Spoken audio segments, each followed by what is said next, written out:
अस्सलाम वालेकुम दोस्तों, welcome to my YouTube channel. दोस्तों आज की वीडियो में हम आपके लिए बहुत ही अच्छी कॉमन सेंस की एक वीडियो लेकर आए हैं। दोस्तों अगर आप इस तरह की और वीडियोस देखना चाहते हैं तो हमारे चैनल को सब्सक्राइब लाजमी करें ताकि हर आने वाली हमारी न्यू वीडियो की नोटिफिकेशन सबसे पहले आपको वक्त पर मिलती रहे। तो दोस्तों ऐसी कौन सी चीज़ है जिसे मर्द दिखाकर और औरतें छुपा कर चलती हैं। दोस्तों अगर हमारी वीडियो अच्छी लगे तो चैनल को सब्सक्राइब कीजिए।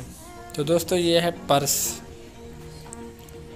ऐसी कौन सी चीज़ है जिसे जितना भी खा लो पेट नहीं भरता।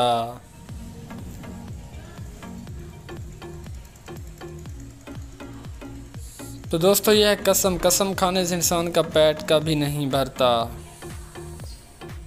वो कौन सी जगह है जहाँ पर 6 महीने दिन और 6 महीने की रात होती है। दोस्तों अगर हमारी वीडियोस अच्छी लगे तो चैनल को सब्सक्राइब लाजमी कीजिए।